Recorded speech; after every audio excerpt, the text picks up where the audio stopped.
Walk in closet, এই জিনিসটা নিয়ে আমাদের অনেকেরই কম বেশি ফ্যাসিনেশন আছে।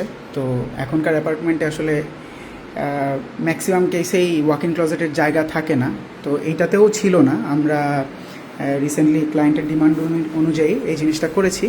তো এই জায়গা পুরাটাই প্যানেল করা, প্যানেল বেসিক্যালি বোর্ড দিয়ে পার্টিশন করা, যেটা আমরা একটু ভিজুয়াল সেপারেশনের জন্য একটা টেলিস্কোপিক ডোর দিয়েছি।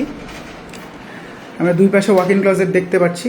Walk in closet basically walk in closet, মানে আমি হেঁটে ভিতরে ঢুকতেছি।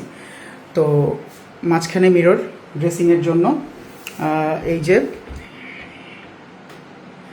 এইখানে ক্যাবিনেটের যদি পার্টিশনগুলো দেখাই, নর্মালি আমরা যখন ক্যাবিনেট খুলি ডার্ক হয়ে থাকে, আমরা সিলিংয়ে যে লাইটগুলো দেই এটা আসলে ভিতর পর্যন্ত প্রপারলি পৌঁছায় না। এই জন্য আমরা এইভাবে ডিস্ট্রিবিউট করেছি প্রোফাইল লাইট দিয়ে।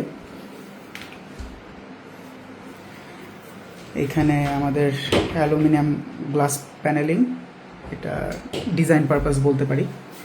আচ্ছা, এখন এইখানের পাল্লাটা খুললে যে প্রবলেমটা হওয়ার কথা সেটা হলো গ্লাসে বাড়ি লাগার কথা। যেহেতু এখানে আমার স্টপার লাগানোর কোনো উপায় ছিল না, সো আমরা এখানে কিছু রাবার বাবলস দিয়েছি যাতে এটা মিররটাকে প্রোটেক্টেড রাখে।